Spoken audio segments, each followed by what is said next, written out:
স্বাগত জানাচ্ছি আরও একটি নতুন ভিডিওতে, সুন্দর একটি ব্লগে আপনাদেরকে। আজকের ভিডিওতে আমি আপনাদের দেখাবো আমার বাসা থেকে বের হয়ে সোজা যে মেন রোডটা আছে, আমি যেখানে থাকি সেই মেন রোডে গিয়ে আমাকে একটি প্রোডাক্ট আনতে হবে। তাই আমি একটি বাইকে চেপে বসলাম। বাইক চালাচ্ছেন আর একজন ব্যক্তি। সোজা দেখুন বাড়ির সামনে দিয়ে, আমাদের বাড়ির প্রত্যেকটা বড় বড় গাড়ি এভাবে থাকে, ট্রাক্টর, পাওয়ার টিলার, বড় বড় যে গাড়িগুলো থাকে, 4 চাকা 4 হুইলারগুলো এভাবে সুন্দরভাবে সজ্জিত থাকে। যদিও বা এই রাস্তাটা আমি ব্যবহার করছি একটু হয়ে গেছে, গর্ত হয়ে গেছে কিছু কিছু জায়গায়, এই জন্য আমার হাতগুলো কাঁপছে, কিন্তু দুটো হাতই এই জন্য স্টেবিলাইজ করতে পারছি না। ভিডিওতে হালকা একটু শেকিং দেখা যাচ্ছে। এই যে আম বাগানটা, যে আম বাগানের ভিডিওটা আপনারা দেখতে পাবেন, আমি কত কত আম পেড়েছি আম গাছে উঠে, সেটাও দেখতে পাবেন। গ্রামগুলো আসলে এত সুন্দর। আর আজকে 3টাতে যে বাইরে বেরিয়েছি, আমি হাইওয়ের কাছে যাচ্ছি একটা বন্ধুর সাথে দেখা করতে। মূলত দেখুন পাহাড়ের সাথে যে সাদা সাদা মেঘগুলো, এগুলোর কম্বিনেশন যেন আরও দারুণ করে তুলেছে।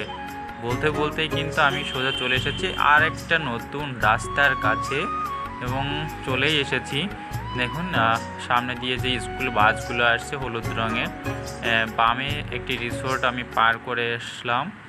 আর সাদা সাদা মেঘের দল যেগুলো বলছিলাম, দেখুন সাদা সাদা যে মেঘের দলগুলো কি দারুণভাবে বেঁধে আছে, এবং পাহাড়ের উপর দিয়ে একেবারে স্পর্শকাতর, মনে হচ্ছে যেন পাহাড়ে উঠলেই আমি ছুঁতে পারবো এমনটাও, কিন্তু আসলে না, ওগুলো অনেক উঁচুতে থাকে।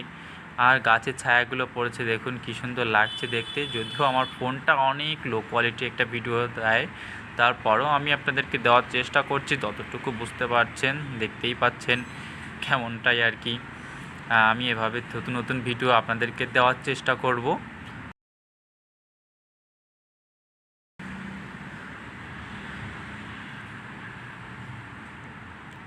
তো এ পর্যায়ে প্রায় চলে এসেছি বলা যায়।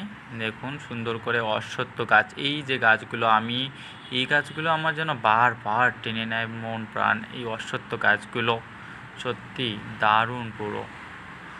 আমি যে রৌদ্র, মাথায় হেলমেট রয়েছে, তাও মনে হচ্ছে যেন অনেক গরম লাগছে, কিন্তু আসলে এতটা গরম যদিও বা না, একটু গরম গরম ছিল। যদিও সকালবেলায় বর্ষা হয়েছে, কে বলবে সকালবেলা বর্ষা হয়েছে। দেখুন মেঘগুলো কি দারুণ স্বচ্ছ, রৌদ্রোজ্জ্বল দিন। এই যে বাম পাশে একটি কৃষ্ণচূড়া গাছ পার করে আসলাম। আমার ক্যামেরাটা এই পাশে ছিল বিধায় আমি দেখাতে পারিনি আপনাদেরকে। আর বলতে বলতেই আমি চলে এসেছি আমার ফোনে